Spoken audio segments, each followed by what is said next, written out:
Hey everybody, welcome to the Big Hype podcast with me, Jonathan Millard. It's brought to you in association with the Big Hype energy drinks, Provost boxing gloves, protect yourself at all times, and combat ticks. But joining me right now in the studio from, I want to say Chelsea, but he's not.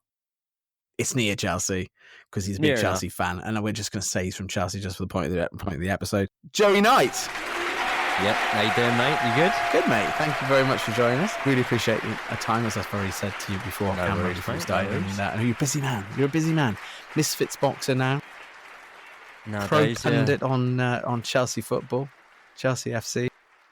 Yeah. Doing well, Getting mate. there. Doing well. Getting there, yeah. Lots and lots Getting of there. growth. But I'm going to ask you the same question I've asked everyone else that starts this podcast with me, which is how and why did you get involved in boxing?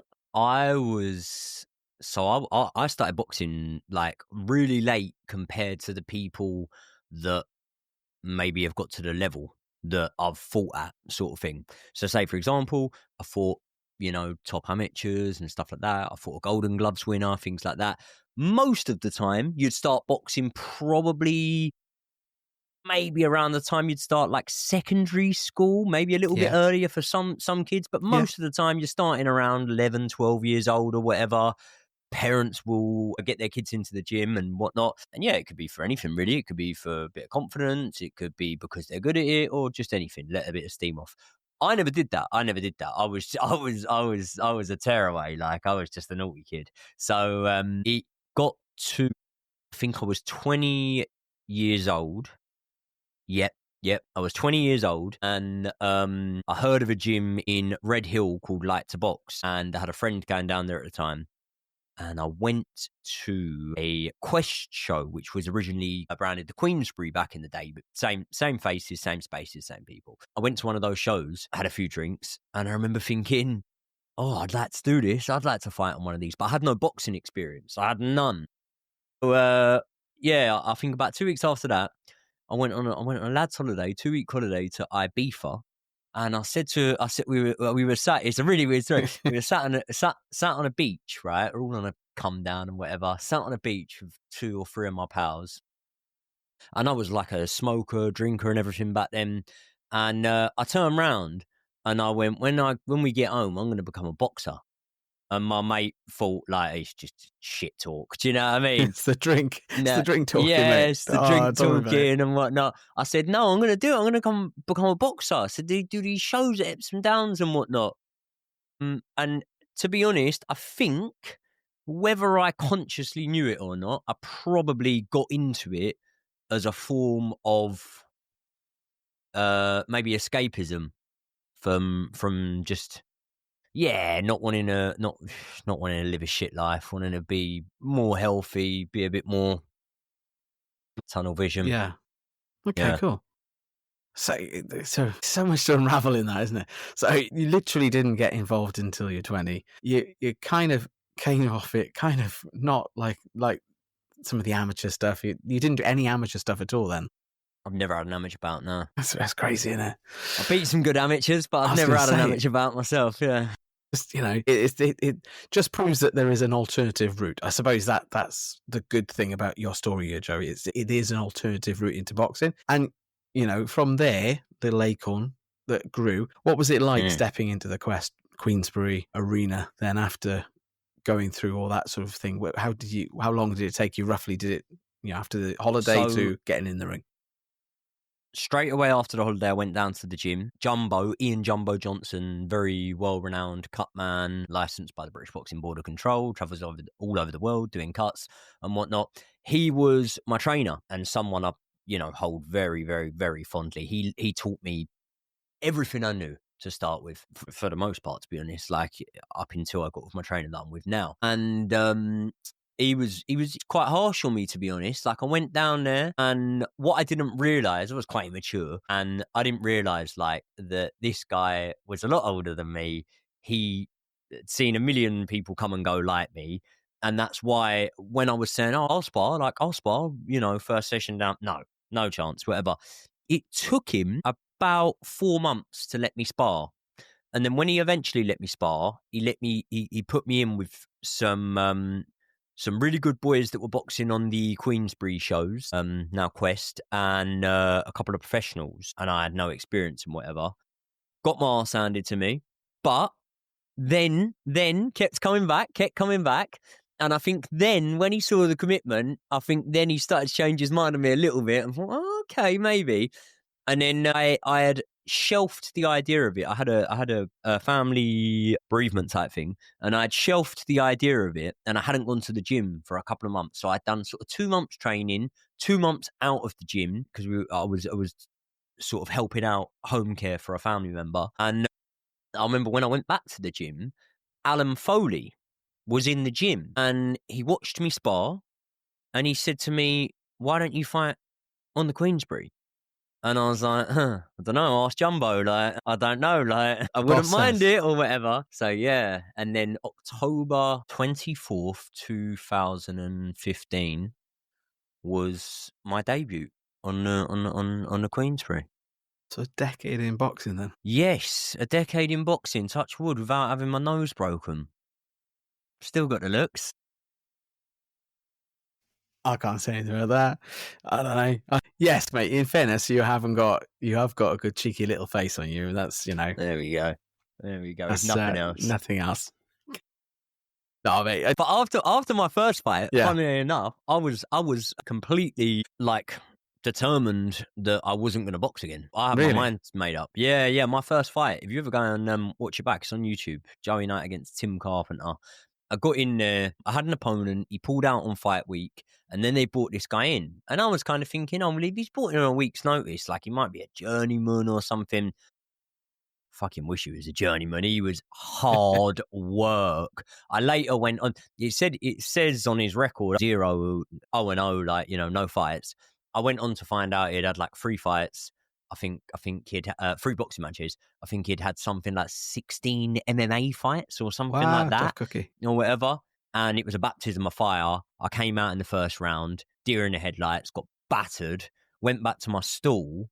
And I remember in between round 1 and 2, I remember thinking, right, this ain't going your way, but you're not a quitter, right?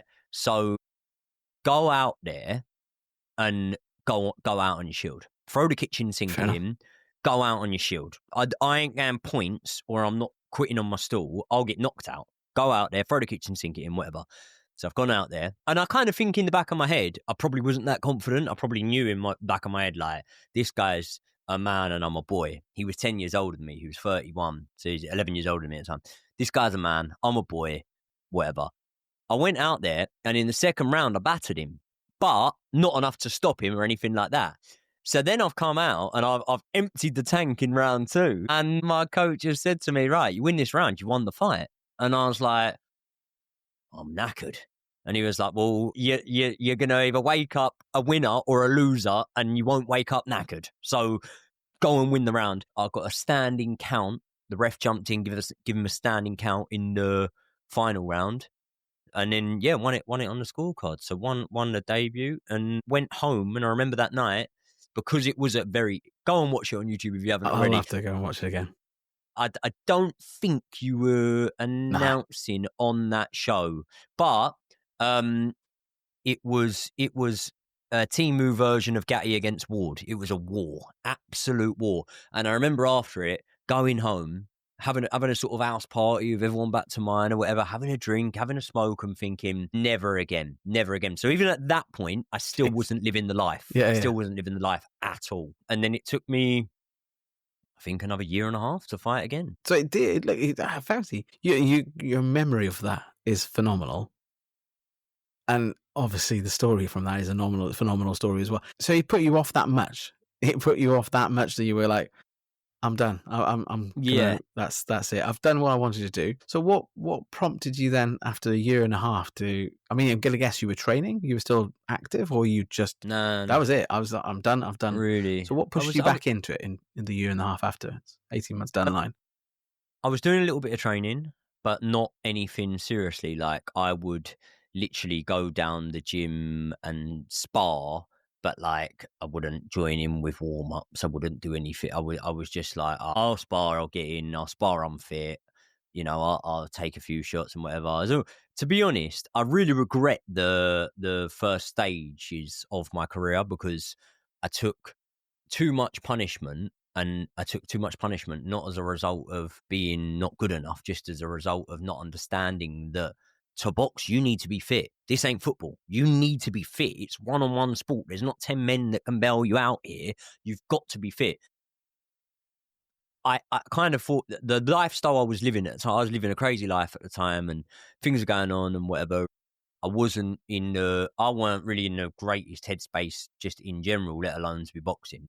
And it culminated in me basically going away, traveling. I thought, oh, I've got to get away. Like, I can't, I'm going mad over here. So I went to Thailand, went to Vietnam, and I went back to Thailand. And the plan was to do it all, the whole shebang, Bali, Australia, all that stuff. I ended up getting arrested out in Thailand. And long story short, I don't want to go into too much detail. Long story short, I had a near-death experience in Thailand, and I flew home that night. I got out the cell, rung my mate straight away. Yeah. And was like, mate, book me a flight home, whatever. Flew home that night, and then the next day, for some reason, Sant told me to go to the boxing gym. And then after that, that was when I started taking things serious. And then we went on a run on the quest all the way to 10-0 or something. 10-0 I finished on. Yeah, so yeah, we went on a good little run. Probably two fights a year, something like that. So at the same time, still not taking it like as serious as maybe a professional would, but you know. Do you think some professionals don't get 2 fights a year? Some professionals don't, can go a whole year without seeing a fight, and it bugs me a little bit. But that, that sort of topper level of boxing gets to that sort of where contract disputes and other things like that get in the way of them actually doing what they're paid to do, and I'm sure it annoys them. I've spoken to one or two that they'd love to be active and in the ring, and they feel that if they're not active, then what's the point?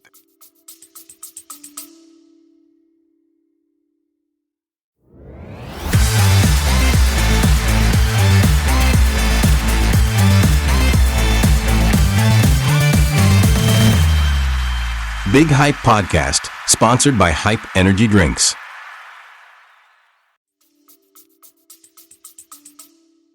Well, that's why I always fought on the Quest platform, because I think, to be honest, like, you meet loads of good people in boxing, you meet loads of shit people in boxing, and I always know whether I can sort of trust someone straight away.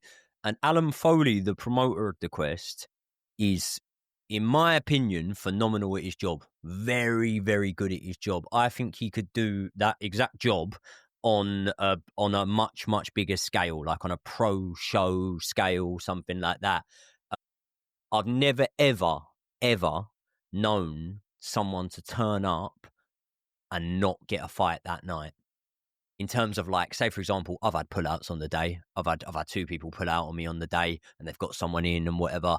And if you look at the amateur route, if you speak to an amateur that has had 25 fights, if you say to them, how many times you turned up to the venue and your bloke ain't been there? They'll go, 5 or 6. Do you know what I mean? Yeah. And you don't really get that because you don't have promoters as such in the amateurs. It's more just club gyms, coaches having a chat with a WhatsApp group or whatever. And I've got a young lad who's 3-0, needs 45 kilograms. Yeah. Come on, who's up for it? And sometimes you've got to bring them in from, because I do a lot of amateur shows, and I see boys come in from England boxing, Hereford, Chelsea, Cheltenham, Gloucester, Bristol, even up north to come down. So I see it, and it's tough. He didn't get. He's not feeling very well today, so his man pulled him out. And that's what always kind of put me off. I think, to be honest, that feeling of disappointment. I wouldn't want to. Yeah. You mentioned you back. We won't go too much into that Thailand stuff because that was before. But you mentioned that football. You were involved, obviously, in football as well. You're a big football fan. You're a big Chelsea fan. I'll let you off. Even though I'm a Spurs fan, we'll let you off. All right. So were you playing football as well as boxing, or were you just doing the life, having a thing? What's your background in football then? I played football from, I want to say, again, probably quite a late starter. I played football from about 8 until 20 years old. And I was absolutely rubbish. Really, really rubbish. Absolutely rubbish until I got to 16. And then when I got to 16, I found my position, which was goal hanging up front, basically. Just basically became a little bit of a poacher, and I just used to. I think from 16 until like 19, every season I was my team's top scorer. We weren't a great team, just like Sunday League. It was a Team FC, Team Village FC, I think. I was top scorer for a few seasons and that. But I wasn't even like top 5 players in the team. I just used to be the one that tapped the goal in, basically. But I was always top scorer. And then the problem was I used to get sent off a lot. So I would either score or get sent off. Luckily, in Sunday League, I don't know what it's like now, but when I played, you didn't have free match bans, stuff like that. So whatever. So I'd get sent off a lot, and I'd have a lot of fights at the football. And I remember at the football, there was one of the boys that was in my team. He played right back, absolute rubbish footballer, but went on to the Queensbury and was the bollocks, right? So he played right back in my team. He won the junior amateur nationals, right? So he was a wicked boxer, but he was a rubbish footballer. And his dad taught him how to box. And I remember once getting sent off, and his dad said to me, "Mate, you're in the wrong game here," because I'd think I'd been sent off for hitting someone. Yeah. He said, "You're in the wrong game, mate. You want to come down a boxing club and whatever." I sort of thought, nah, whatever. And then, yeah, eventually listened and, yeah. But I wasn't a great footballer. footballer. There's a couple of other people I've had on the podcast. You'll have to go back and listen to their stories. There's one that hasn't even come out, and that's pretty much his route into when now he's playing like a boxer as well. So it's kind of like he kind of went, you go to a thing. He play football. He played rugby because he was, he liked to hit hard, and then he was like he hit too hard even for rugby. It was like, okay, next step, you have to put him in the ring. So it's not an unusual path. I mean, obviously there is aggression, in people when you play sports as well. I mean, I see that when I was watching football, watching rugby, whatever. It's there. Go, but let's go. So yeah, again, you should have listened to him years ago, and you could have been, Would you have gone down an amateur route? Do you think, looking back at it, would you kind of, if that was an opportunity, would you go back and try it, or would you just say, "I'm happy where I am, I'm looking forward," and where you are right now is phenomenal as well. Yeah. So the answer to that would be no. I wouldn't have gone down the amateur route, because ultimately, if I had started boxing at, if I had started boxing really young, I would have rebelled against it and lost interest. If I had have started boxing at, 10 or 11, within no time, I would have got into girls and drinking and stuff like that.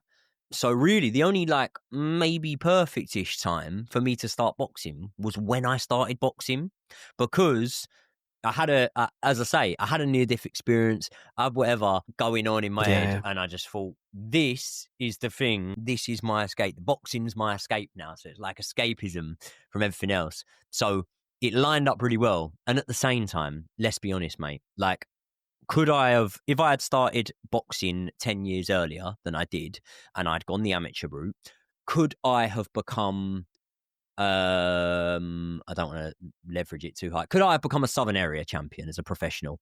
100%. I've sparred Southern Area champions, I've sparred English champions, stuff like that. 1,000,000%, I could have become a Southern Area champion if I'd have started 10 years earlier.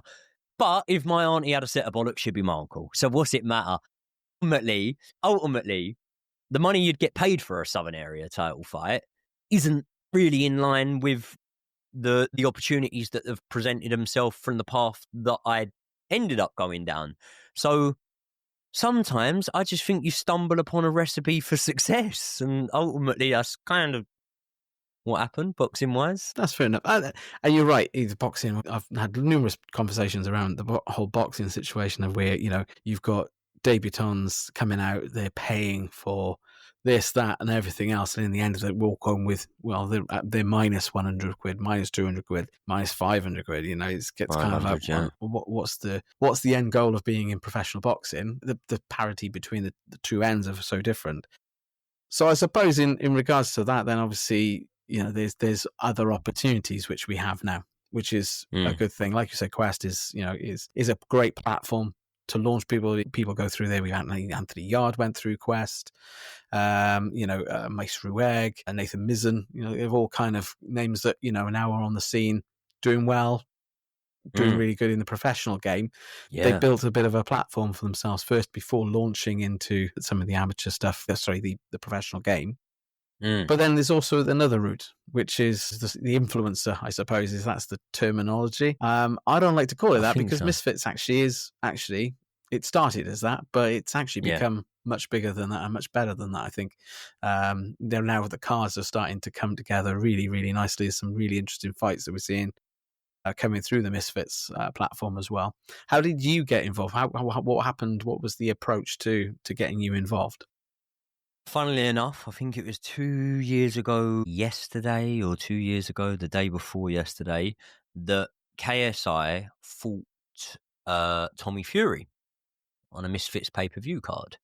It was a big, big event. And by this point, I'd already started podcasting, basically. So I'd started podcasting and I just sort of followed the trend, because at first I thought, oh, well, I'll have it all under one banner. I'll have a channel, be called the Joey Knight Podcast, and I'll have Chelsea on there, and I'll have boxing on there, and I'll have this and that and whatever.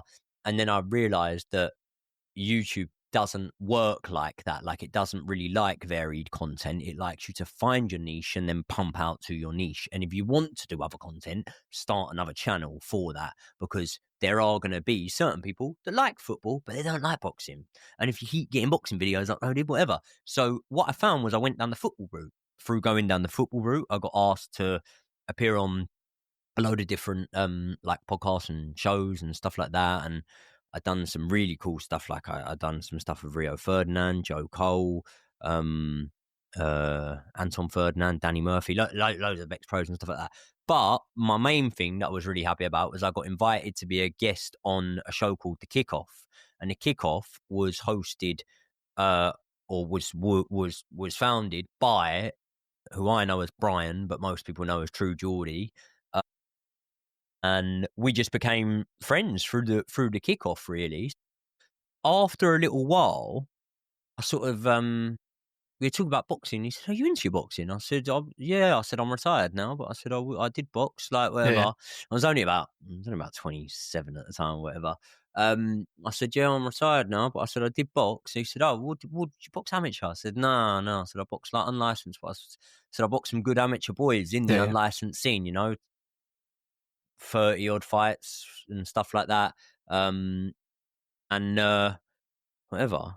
And he was kind of like, "Why are you just telling me this now?" He was like, "You do realise, like, I could get you on that Misfits?" And I was like, "Oh, don't know. Yeah, I hadn't really thought about it." And I actually hadn't. I'm not just saying that. I actually hadn't really thought about it.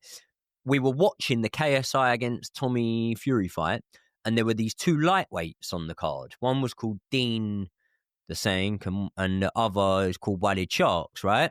And we was on the stream, and I remember turning around, and it was like a mixture of confidence and alcohol.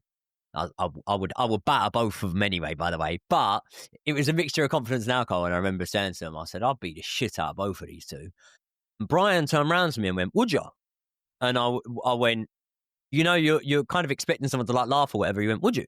And I went, "What, these two?" And he went, "Yeah." And I went, "Yes, of course I would. I'd beat boys better than this," whatever. So from there, he was like, "Right, Joey's serious." Then I sent him a few little sparring videos and whatever, and he was like, "Right, we'll get you on." He had obviously the connection with the promoter, and then obviously he showed the promoter that I already had a platform. I don't know what I would have had at that time combined over all the different platforms, including social media, maybe like 500,000 followers or something. And then from that, they booked me for a show. So I remember on Christmas Eve, they called me and said, "Will you fight on the 25th of January or something?" So I only had like 3 weeks notice. They called me and said, "Would you fight on this show?" I said, "Yep." And then I had that in Leeds for 3 weeks later or 4 weeks later out in Nashville. Yeah. Nashville against a really well-known guy. That one really got my juices flowing, because I knew about the guy. When they said he was in the tournament, I went, that'd be cool to fight him. I used to watch him because he was internet sort of sensation. I think if you look, Baby Hulk, the guy's name is, really nice guy. If you look him up on the internet, I think his fights, like there's just one fight alone that I think has like 50 million views maybe or something, which, you know, It's nothing to if be you look snookered at at, is it? I'd love that 50 million views. that's more views than some Anthony Joshua fights have got, mate. True. It's more views. Do you know what I mean? Yeah. And I get it's a different demographic. Yeah, so I was like, oh, get me in if you can, like, you know what I mean? So I had a fight with him in Nashville. That went really well, and then my next one was against a guy that won the Golden Gloves.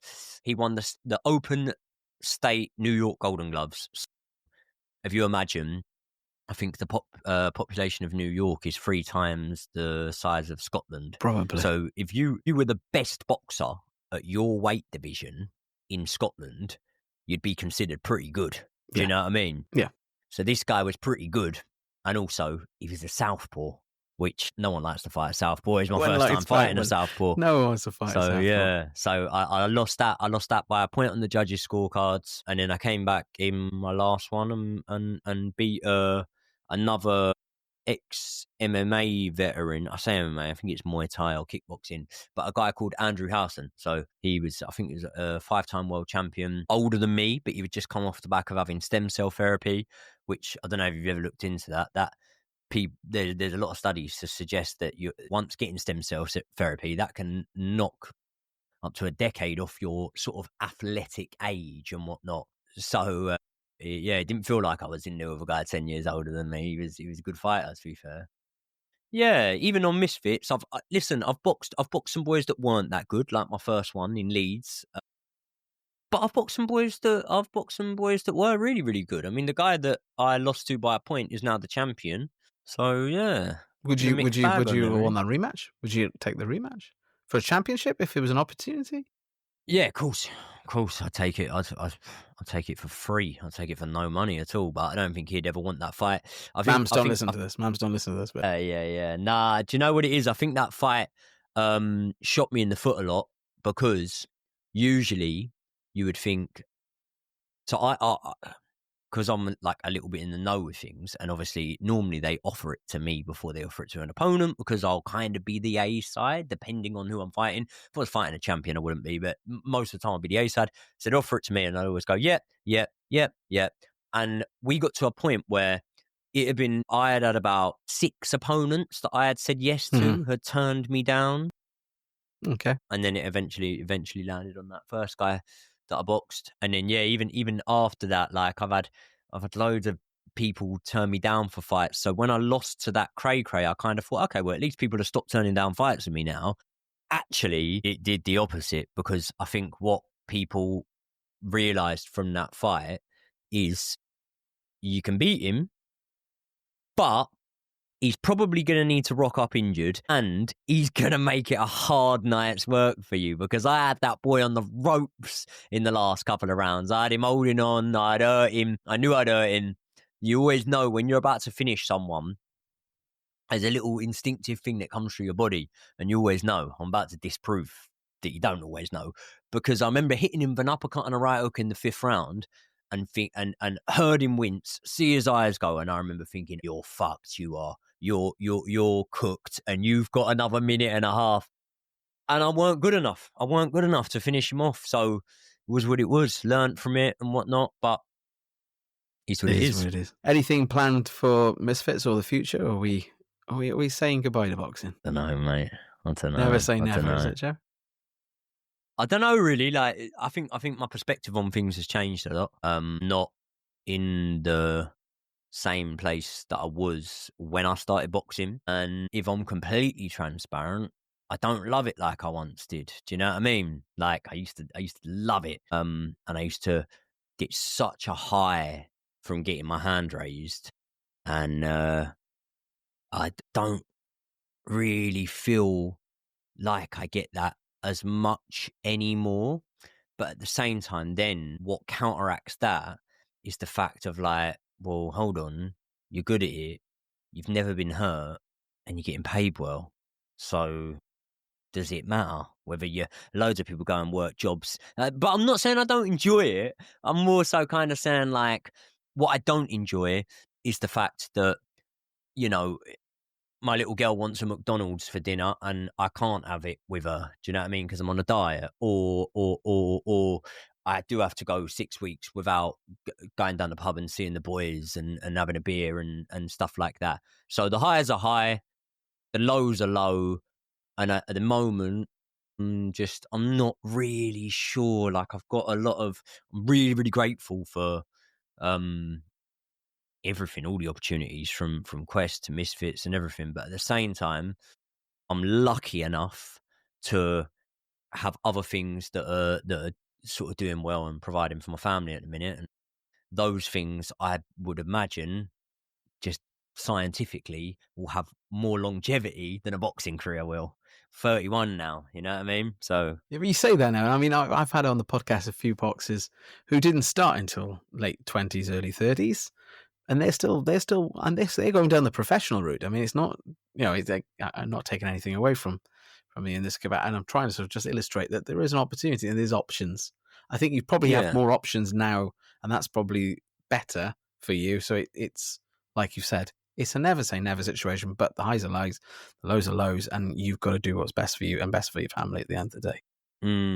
It is. It is. It's one of them. It's like when I used to box on the Quest shows, I would, like, you know, get a little bit recognised after a fight on the night inside the venue and stuff like that. Yeah. You might have one or two people ask for a picture or something like that. You've been at the shows, but that was it. It's me. I'm the fanboy. And then there you go. There you go. You've been in a few of the pictures. I've been a few. And then when the Misfits thing happened, I probably didn't realise what the sort of advice or warning I would give to anyone now, which is you never have a private life again now, because there's a very, very different audience between people that go and watch you fight unlicensed, pro boxing fans, and then Misfits fans. And the difference is the age. So really, young people knowing you is not the best thing in the world. Blokes in a pub knowing you ain't that bad. It's not so bad.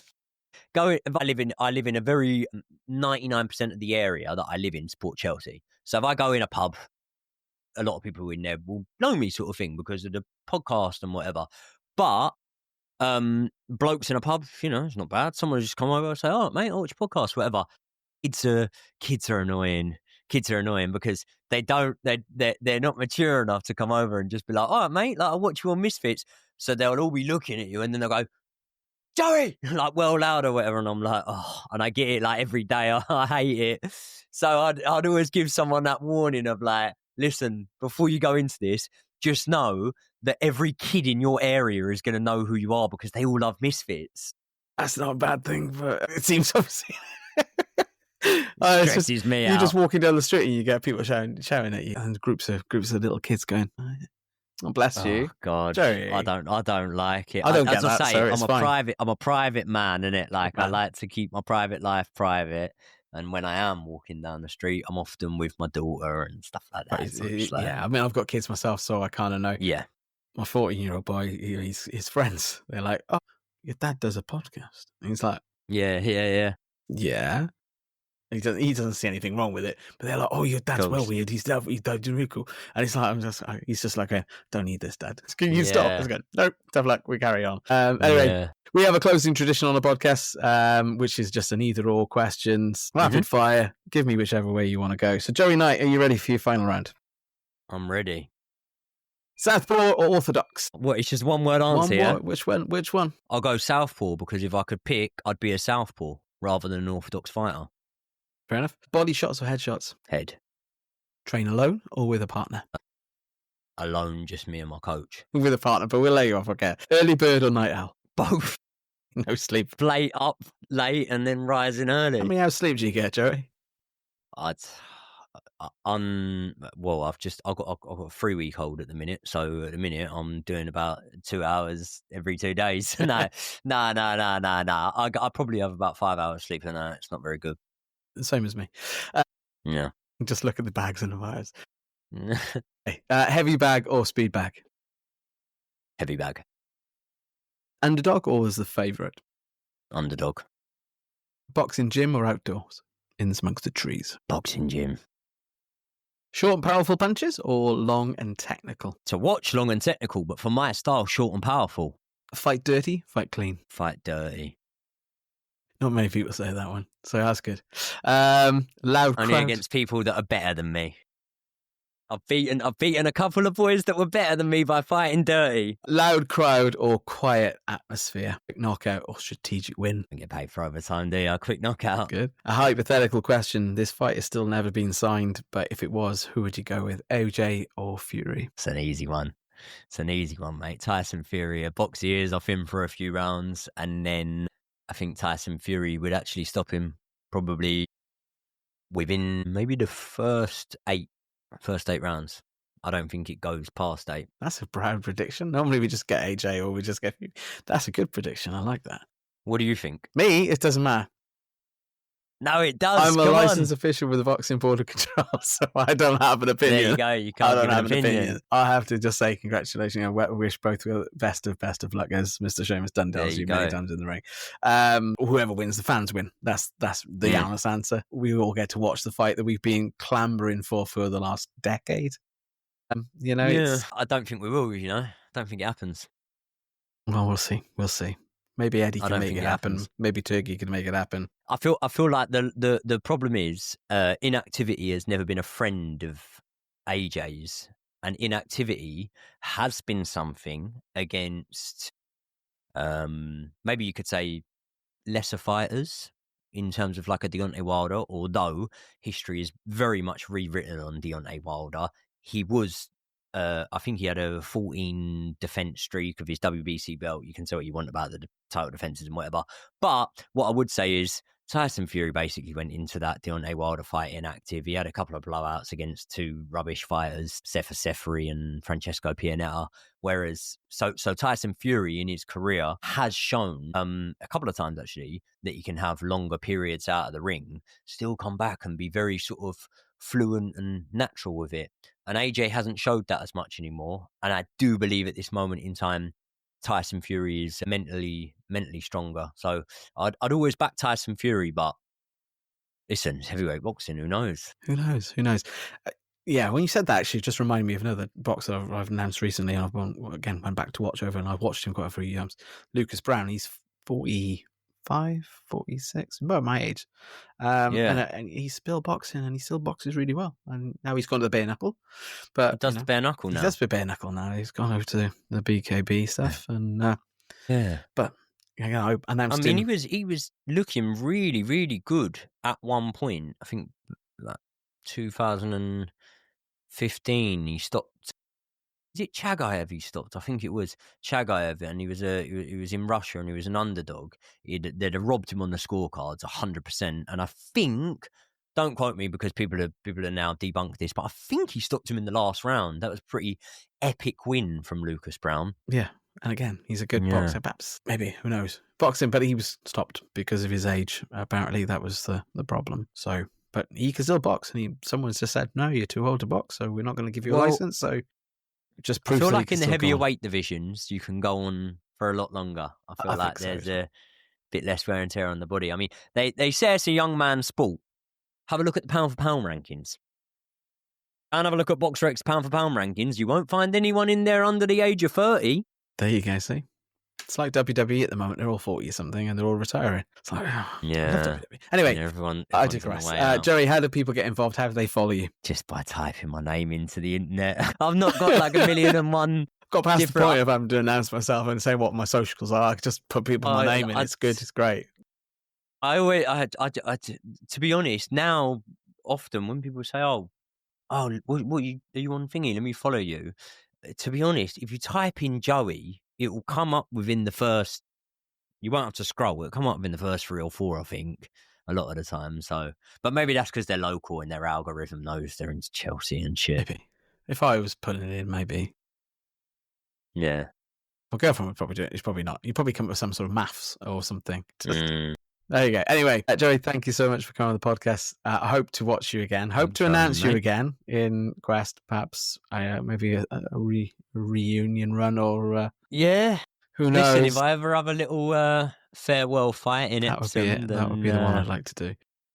So hopefully get to see you in that. But thank you so much for coming on the Big Hype podcast, and best of luck to you. We'll see you again soon. No worries, my friend. Thank you. Thank you, my friend. Hey, everybody. Thank you so much for listening to the Big Hype podcast. We hope you've enjoyed this episode. And really, I just want to ask you personally, if you could just send this on to a friend. Send it in their text, to their socials, to WhatsApp, whatever. However you get it to them, just get it to them. I'm sure they'll appreciate it, and I certainly will appreciate it. So thanks again for listening to the Big Hype podcast, and thank you again for sending and sharing. This has been a Big Hype production, edited and produced by Jonathan Millard, assisted by Riverside FM and distributed by Buzzsprout, available on all good podcast platforms. For more information, visit www.bighypepodcast.co.uk.